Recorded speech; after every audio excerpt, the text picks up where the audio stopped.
As you might know, McDonald's has country-specific food, and I was always curious to see it for real, not heavily edited and photoshopped, so here is my part. This is not on our regular menu, but a seasonal special. Well, there are two burgers, and I will show you both, but I decided to start with the pork and pickles one. So what exactly makes these burgers Ukrainian, since they were advertised as well Ukrainian? We get rye bread, pickles, and bacon. Also cheddar cheese and honey mustard, but those don't pose any cultural significance.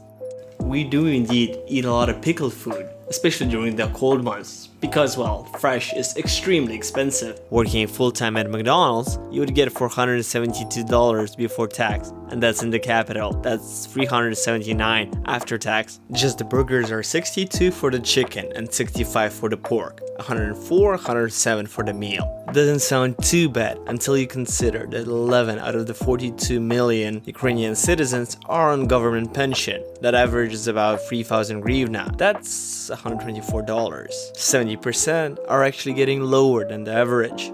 Well, anyways, back to the burger. And bacon, I guess, is a way to show that we eat a lot of lard. Well, pig fat, or as we call it, salo. You can eat it raw or cook it. The cooked taste somewhat resembles bacon. We are also promised a rye bun, which I have doubts on. Yes, it does have the taste, but in the ingredient list, that by law has to have the biggest percentage food at the top, rye is listed below water and sugar. Taste-wise, it was pretty good.